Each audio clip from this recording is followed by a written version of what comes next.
A lethal hatred, hunting the shadows of a homophobic murderer, or we can say death's prejudiced hand, the grisly trail of homophobic serial killers. In addition to the most talked about unsolved cases like John Bennett Ramsey, serial killers like Ted Bundy, the Golden State Killer, and Paul Bernardo are included in the media's coverage. The number of hate crimes, including murders of gay, trans, and non-binary people, is rising. Monthly column focusing on LGBTQ+ true crime, whether it's the victim or perpetrator. The victim counts continue to grow despite deeply ingrained biases, neglected and mishandled evidence, and assumptions about the victims. Due to homophobia, these 5 gay serial killers escaped detection. John Wayne Gacy. John Wayne Gacy, 36, was arrested in 1978 for the murder of 16-year-old Robert Peast. Investigators found the remains of 33 men and boys buried in the crawl space under his house in a suburb of Chicago after he told police he had more bodies buried in the crawl space. It explores how Chicago police and the media used victim blaming to explain how Gacy had gotten away with murder for so long in Peacock's new docuseries, John Wayne Gacy, Devil in Disguise. Although the victims reported Gacy's assaults, police believed him when he claimed they were nothing more than a consensual sex-slave relationship gone wrong.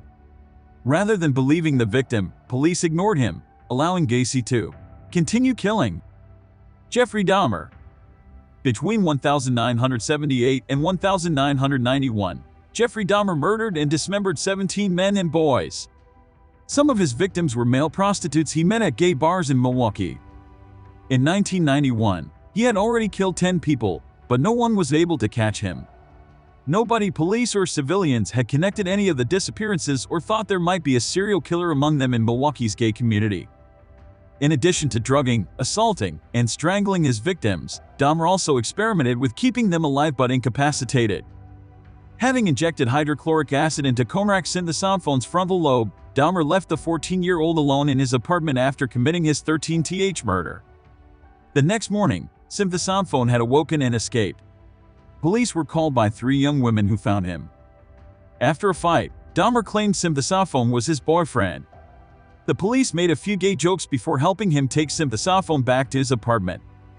Dahmer called it a boyfriend thing, and they didn't search. If they had, they would have found the body of another victim, whom Dahmer had killed just 3 days before. After the police left synthesophone with Dahmer, he was killed. Bruce McArthur. With arguments about how it was a different time, you can only get so far by explaining away homophobia in the way police investigate crimes. It was just a few years ago that Toronto police ignored red flags and conducted biased investigations when it came to Bruce McArthur. The search for McArthur's victims may have been hindered by misconceptions about the gay community, according to a recently released report. McArthur murdered 8 men between 2010 and 2017. Prior to becoming a suspect, McArthur had been known to police for years. At least 2 of the missing men who later turned out to be his victims were directly connected to him when he was charged with assault in 2001. In Toronto's gay village, many members of the LGBTQ+ community believed there was a serial killer tracking them. However, police officially denied the claim. Police chief responded to criticism about how they handled the case, saying, "We knew people were missing and didn't have the right answers. There was no one coming forward with anything." This victim blaming and lack of accountability is just one reason why the gay village continues to be tense and distrustful of police. Dennis Nilsen. Dennis Nilsen was a serial killer who murdered at least 12 young men and boys between 1978 and 1983 in London, England. Police have a history of ignoring and brushing off groups like those he targeted. A few of Nilsen's victims were homosexuals, and he often targeted runaways, homeless people, and people involved in sex work as victims. Many of them were lured to Nilsen's location with the promise of a place to sleep for the night, but when they arrived he strangled or drowned them. The police were contacted by 2 men who managed to escape after being assaulted by Nilsen. The police questioned Nilsen, but decided not to pursue the case any further since they believed the assaults were part of a consensual relationship between 2 men. During that time in England, homophobia had been ingrained into the police force, and Nilsen picked victims he knew he could get away with.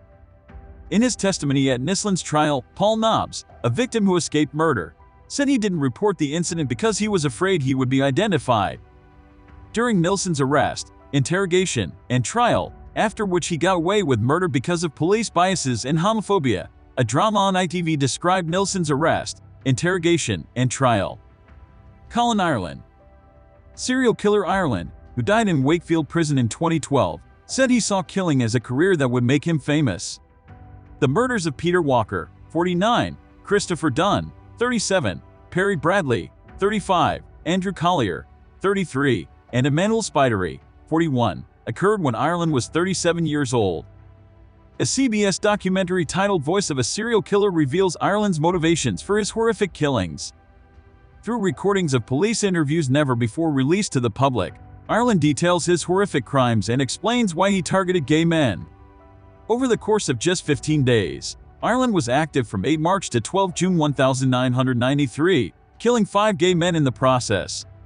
Colerain's Arms, a gay pub in London, was one of his favorite places to find victims, choosing ones who preferred sadomasochism so he could restrain them whilst they believed his actions were sexual. The men were first tied up, then tortured and strangled to death using a noose by Ireland. He was looking for a new career and made a conscious decision to become a serial killer in order to bring him fame at the time of the killings. Police interviews reveal that Ireland was unemployed at the time of the killings. Thank you for joining us on this captivating journey through our video. If you enjoyed this content, don't forget to like. We value your feedback, so please let us know in the comments. We look forward to seeing you in our next video.